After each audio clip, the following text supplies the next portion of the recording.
Hi friends, welcome to Suja kitchen and love. ಸ್ನೇಹಿತರೆ, ಇನ್ನೇನು ವರಮಹಾಲಕ್ಷ್ಮಿ ಹಬ್ಬ ತುಂಬಾ ಹತ್ತಿರ ಬಂತು. ನೀವೆಲ್ಲ ಹಬ್ಬದ ತಯಾರಿಯಲ್ಲಿ ತುಂಬಾ ಬ್ಯುಸಿಯಾಗಿರ್ತೀರ. ಹಾಗೆ ಅಮ್ಮನವರಿಗೆ ಯಾವ ರೀತಿ ಸೀರೆಯನ್ನು ಉಡಿಸ್ಬೇಕಂತ ಯೋಚನೆ ಕೂಡ ಮಾಡ್ತಿದ್ರೆ.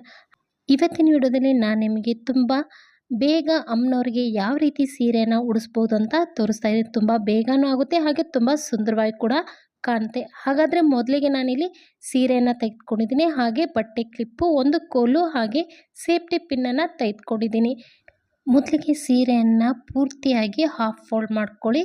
ನೋಡಿ, ಈ ರೀತಿ ಹಾಫ್ ಫೋಲ್ಡ್ ಮಾಡಿಕೊಂಡು ನಂತರ ಪ್ಲೇಟನ್ನು ಮಾಡ್ಕೋಬೇಕಾಗುತ್ತೆ. ತುಂಬ ಚಿಕ್ಕದಾಗಿ ಪ್ಲೇಟನ್ನು ಮಾಡ್ಕೊಳ್ಳಿ ಸ್ನೇಹಿತರೆ, ತುಂಬ ಚೆನ್ನಾಗಿ ಕಾಣುತ್ತೆ. ನೋಡಿ, ಈ ರೀತಿ ಸೀರೆಯನ್ನು ಸರಿಸ್ತಾ ಚಿಕ್ಕಾಗಿ ಪ್ಲೇಟ್ಗಳನ್ನು ಮಾಡ್ಕೊಳ್ಳಿ. ಈ ರೀತಿ ಚಿಕ್ಕದಾಗಿ ಪ್ಲೇಟ್ಗಳನ್ನು ಮಾಡಿಕೊಂಡಾಗ ನೆರಿಗೆಗಳು ತುಂಬ ಜಾಸ್ತಿಯಾಗಿ ಕಾಣುತ್ತೆ. ಅಮ್ಮನವ್ರಿಗೆ ಅಲಂಕಾರ ಮಾಡಿದಾಗ ತುಂಬಾ ಚೆನ್ನಾಗಿ ಕಾಣಿಸುತ್ತೆ. ನೋಡಿ, ಈ ರೀತಿ ಒಂದು 10ರಿಂದ 12 ನೆರಿಗೆಯನ್ನು ಮಾಡ್ಕೊಂಡ ನಂತರ ಬಟ್ಟೆಗೆ ಹಾಕೋ ಕ್ಲಿಪ್ಪನ್ನು ಹಾಕ್ಕೋಬೇಕು. ಈ ರೀತಿ ಮಾಡೋದ್ರಿಂದ ನೆರಿಗೆ ಸರಿಯುವುದಿಲ್ಲ. ಸೀರೆ ಕೆಳಭಾಗ ಕೂಡ ಕ್ಲಿಪ್ಪನ್ನು ಹಾಕ್ಕೊಳ್ಳಿ.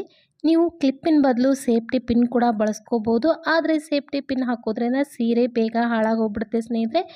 ನೀವು ಕೂಡ ನೆರಿಗೆಯನ್ನು ಮಾಡ್ಕೋಬೇಕಾದ್ರೆ ಇದೇ ರೀತಿ ಕೆಳಗಡೆ ಕುತ್ಕೊಂಡು ನೆರಿಗೆ ಮಾಡ್ಕೊಳ್ಳಿ ಸ್ನೇಹಿತರೆ, ತುಂಬ ಬೇಗ ಆಗುತ್ತೆ. ಈ ರೀತಿ ಕ್ರಾಸ್ ಆಗಿ ನೆರಿಗೆಯನ್ನು ಮಾಡ್ಕೊಳ್ಳಿ. ಅಮ್ಮನವ್ರಿಗೆ ಸೀರೆ ಉಡಿಸಿದಾಗ ನೆರಿಗೆ ತುಂಬ ಚೆನ್ನಾಗಿ ಕಾಣುತ್ತೆ. ಇವಾಗ ಸೀರೆ ಮುಕ್ಕಾಲು ಭಾಗದಷ್ಟು ನಾನು ನೆರಿಗೆಯನ್ನು ಮಾಡ್ಕೊಂಡಿದ್ದೀನಿ. ಇವಾಗ ನಾವು ಸೀರೆಯ ಸೆರಗನ್ನು ಕೂಡ ಪ್ಲೇಟ್ ಮಾಡ್ಕೋಬೇಕು. ಸೆರಗನ್ನು ಕೂಡ ನಾವು ಹಾಫ್ ಫೋಲ್ಡ್ ಮಾಡಿಕೊಂಡು ಚಿಕ್ಕದಾಗಿ ಪ್ಲೇಟನ್ನು ಮಾಡ್ಕೋಬೇಕು. ನೋಡಿ, ಈ ರೀತಿ ಚಿಕ್ಕದಾಗಿ ಪ್ಲೇಟನ್ನು ಮಾಡಿಕೊಂಡು ಇದಕ್ಕೆ ಒಂದು ಸೇಫ್ಟಿ ಪಿನ್ನನ್ನು ಹಾಕ್ಕೊಳ್ಳಿ. ಅಮ್ಮನವ್ರಿಗೆ ಸೀರೆಯನ್ನು ತೊಗೋಬೇಕಾದ್ರೆ ಆದಷ್ಟು ಸಾಫ್ಟ್ ಸಿಲ್ಕಲ್ಲಿ ಸೀರೆಯನ್ನು ತಗೊಳ್ಳಿ ಸ್ನೇಹಿತರೆ. ತುಂಬ ಬೇಗನೂ ಸೀರೆ ಫೋಲ್ಡ್ ಮಾಡ್ಕೋಬೋದು. ಹಾಗೆ ಅಮ್ಮನವ್ರಿಗೆ ಕೂಡ ತುಂಬ ಚೆನ್ನಾಗಿ ಕಾಣುತ್ತೆ. ಆದಷ್ಟು ಸ್ವಲ್ಪ ಡಾರ್ಕ್ ಕಲರಲ್ಲಿ ಸೀರೆಯನ್ನು ತೆಗೆದುಕೊಂಡ್ರೆ ತುಂಬ ಲಕ್ಷಣವಾಗಿ ಕಾಣುತ್ತೆ. ಇವಾಗ ನೋಡಿ, ಇವಾಗ ಸೀರೆ ಸೆರಗು ಕೂಡ ರೆಡಿ ಆಯಿತು. ನೀವು ಹಬ್ಬದ ಹಿಂದಿನ ದಿನ ಈ ರೀತಿ ನೀಟಾಗಿ ಪ್ಲೇಟ್ಸನ್ನು ಮಾಡಿಕೊಂಡು ರೆಡಿ ಮಾಡಿ ಇಟ್ಕೊಂಡ್ರೆ ಹಬ್ಬದ ದಿನ ತುಂಬ ಬೇಗನೆ ಅಮ್ಮನವ್ರಿಗೆ ಸೀರೆನ ಉಡಿಸಿ ಅಲಂಕಾರ ಕೂಡ ಮಾಡ್ಬೋದು. ಇವಾಗ ರೆಡಿ ಮಾಡಿ ಇಟ್ಕೊಂಡಂಥ ಸೀರೆನ ಕಳಸಕ್ಕೆ ಯಾವ ರೀತಿ ಉಡಿಸೋದಂತ ತೋರಿಸ್ತಾ ಇದ್ದೀನಿ. ಮೊದಲಿಗೆ ಇಲ್ಲಿ ಟೇಬಲನ್ನು ಇಟ್ಕೊಂಡು ಅದರ ಮೇಲೆ ಒಂದು ಪೀಠನ ಇಟ್ಕೊಳ್ತಾ ಇದ್ದೀನಿ. ಹಾಗೆ ಕಳಸವನ್ನು ಇಟ್ಕೊಳ್ತಾ ಇದ್ದೀನಿ. ಕಳಸದ ತುಂಬ ನೀರನ್ನು ತುಂಬ್ಕೊಂಡಿದ್ದೀನಿ. ನಂತರ ಅದರ ಮೇಲೆ ಒಂದು ಚಿಕ್ಕದಾದ ಕಳಸ ಕೂಡ ಇಟ್ಕೊಳ್ತಾ ಇದ್ದೀನಿ. ನಂತರ ಈ ಕಳಸಕ್ಕೆ ನಾವು ಒಂದು ಕೋಲನ್ನು ಕಟ್ಟಬೇಕಾಗುತ್ತೆ. ಈ ರೀತಿ ಕೋಲನ್ನು ತೆಗೆದುಕೊಂಡು ಕೋಲನ್ನು ದಾರದಿಂದ ಗಟ್ಟಿಯಾಗಿ ಕಟ್ಕೊಳ್ಳಿ.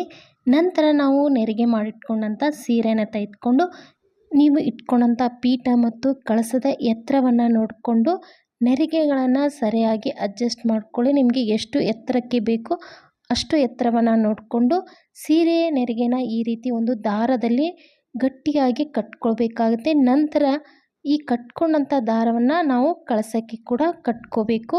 ಈ ರೀತಿ ಕಳಸದ ಹಿಂಭಾಗಕ್ಕೆ ನೀಟಾಗಿ ಕಟ್ಟ ನಂತರ ನಾವು ಹಾಕಿರುವ ಕ್ಲಿಪ್ಪನ್ನು ಇವಾಗ ತೆಗೆದುಕೊಂಡು ನೆರಿಗೆಗಳನ್ನು ನೀಟಾಗಿ ಅಡ್ಜಸ್ಟ್ ಮಾಡ್ಕೋಬೇಕು.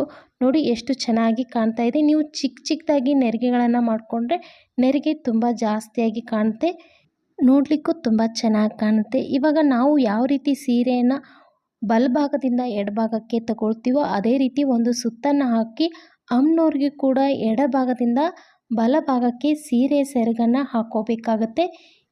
ಇವಾಗ ಕಳಸದ ಭಾಗ ಕಾಣದ ಹಾಗೆ ಎಡಭಾಗದಿಂದ ಮತ್ತು ಬಲಭಾಗದ ಎರಡೂ ಸೀರೆ ಸೆರಗನ್ನು ಸೇರಿಸಿ ಒಂದು ಸೇಫ್ಟಿ ಪಿನ್ನನ್ನು ಹಾಕ್ಕೊಳ್ಳಿ.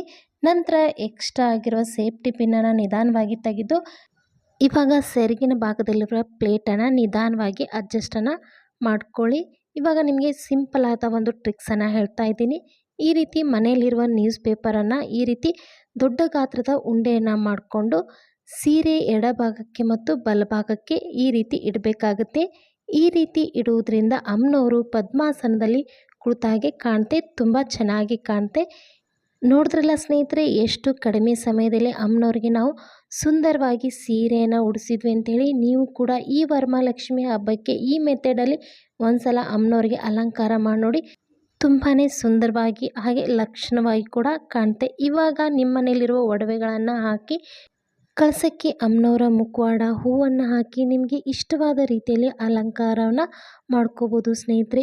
ಈ ವಿಡಿಯೋ ಇಷ್ಟ ಆದಲ್ಲಿ ಪ್ಲೀಸ್ ಒಂದು ಲೈಕ್ ಮಾಡಿ. ಹಾಗೆ ಯಾರೆಲ್ಲ ನನ್ನ ಚಾನಲ್ನ ಮೊದಲೇ ಬಾರಿಗೆ ನೋಡ್ತಾ ಇದ್ದೀರಿ ಪ್ಲೀಸ್ ಸಬ್ಸ್ಕ್ರೈಬ್ ಮಾಡ್ಕೊಂಡು ನೋಡಿ. ಹಾಗೆ ಪಕ್ಕದಲ್ಲಿರುವ ಬೆಲ್ ಐಕನ್ನ ಪ್ರೆಸ್ ಮಾಡಿ. ಬೆಲ್ ಐಕನ್ ಪ್ರೆಸ್ ಮಾಡೋದ್ರಿಂದ ನನ್ನ ಎಲ್ಲ ವಿಡಿಯೋ ನೋಟಿಫಿಕೇಷನ್ ತಕ್ಷಣ ನಿಮ್ಮ ಮೊಬೈಲ್ಗೆ ಸಿಗುತ್ತೆ. ಹಾಗೆ ಈ ವಿಡಿಯೋನ ಆದಷ್ಟು ನಿಮ್ಮ ಫ್ರೆಂಡ್ಸ್ ಆ್ಯಂಡ್ ಫ್ಯಾಮಿಲಿ ಜೊತೆ ಶೇರ್ ಮಾಡಿ. ಮತ್ತೊಂದು ಹೊಸ ವಿಡಿಯೋದೊಂದಿಗೆ ಸಿಗ್ತೀನಿ ಸ್ನೇಹಿತರೆ. ಅಲ್ಲಿವರೆಗೂ ನಮಸ್ಕಾರ.